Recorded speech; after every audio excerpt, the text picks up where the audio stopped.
Hello everyone. माहिर ने शहर को ढूंढ लिया है और वो सीधा एग्ज़ाम हॉल में पहुंच चुका है, बहुत ज़्यादा गुस्से में। मगर एक चीज़ अच्छी हो गई है कि शहर का जो एग्ज़ाम फॉर्म है वो जमा हो चुका है। उसके बाद माहिर आया है और उस बंदे ने तो आते ही वहाँ तबाही मचा दी। उसने टेबल ही उठा के फेंक दी और वो शहर को गुस्से में अपने साथ वापस ले जाता है। ज़ाहिर सी बात है कि माहिर के दिलो दिमाग में कई सवालात होंगे जो वो उससे पूछेगा और अब शायद शहर उसे सारा सच बता दे। मगर आपने एक चीज़ नोटिस करी होगी, माहिर चाहे जितने भी गुस्से में हो, वो शहर को अपने साथ लेकर तो जा रहा होता है, मगर उसे आराम से गाड़ी में बिठाता है, आराम से सीट बेल्ट बांधता है, मगर बिल्कुल सीरियस होता है, उससे कोई बात नहीं कर रहा होता। जबकि इससे पहले माहिर शहर के बारे में ही सोच रहा था। वो दोबारा से उस पर आहिस्ता आहिस्ता ट्रस्ट करने लग गया था। वो सारे अपने और उसके अच्छे अच्छे मोमेंट्स के बारे में सोच रहा था।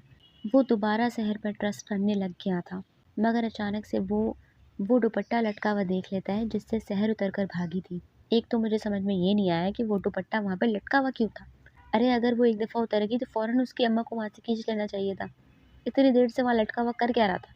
लेकिन चलो ये अच्छा हो गया कि माहिर के सामने सच्चाई आ गई, क्योंकि हम तो यही चाहते थे कि माहिर को सच पता चल जाए कि शहर पढ़ना चाहती थी और वो पहले क्यों भागी थी, वो भी उसका रीज़न पढ़ाई के लिए ही था। अब ये तो क्लियर है कि शहर अपनी पढ़ाई के लिए स्टैंड लेगी, अपने लिए स्टैंड लेगी। और शुरू में तो वो गुस्सा करेगा, मगर आगे जाकर वो उसकी बात समझ जाएगा, क्योंकि फॉर्म सबमिट हो चुका है। अगर इन लोगों को शहर को नहीं पढ़ाना होता तो ये लोग फॉर्म सबमिट का सीन ही नहीं दिखाते। मुझे एक चीज़ अच्छी लग रही है कि इनका मेन फोकस इनके मेन प्लॉट से हटा नहीं है, क्योंकि कहानी का मकसद ही यही था कि शहर पढ़ना चाहती थी और वो चीज़ अभी भी फोकस में है। ये चीज़ मुझे देखकर अच्छा लग रहा है, वरना काफ़ी जगहों पर चीज़ें चेंज हो जाती हैं। बस अब आई होप कि शहर माहिर से हम और कुछ चीज़ें ना छुपाए और उसे सच बताए।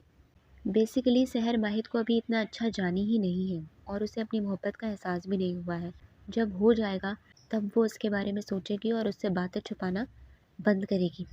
वैसे माहिर का गुस्सा भी वैलिड है, सिर्फ इस रीज़न की वजह से क्योंकि उससे बहुत सारे झूठ बोले गए हैं और उसे धोखे में रखा गया है। खैर अभी तो माहिर एग्ज़ाम हॉल पहुंच चुका है और उसने वहां तबाही मचा दी है। ऐसी ही नई और अपडेट्स के लिए मेरे चैनल को लाइक और सब्सक्राइब करना बिल्कुल भी ना भूलिए। Thank you so much.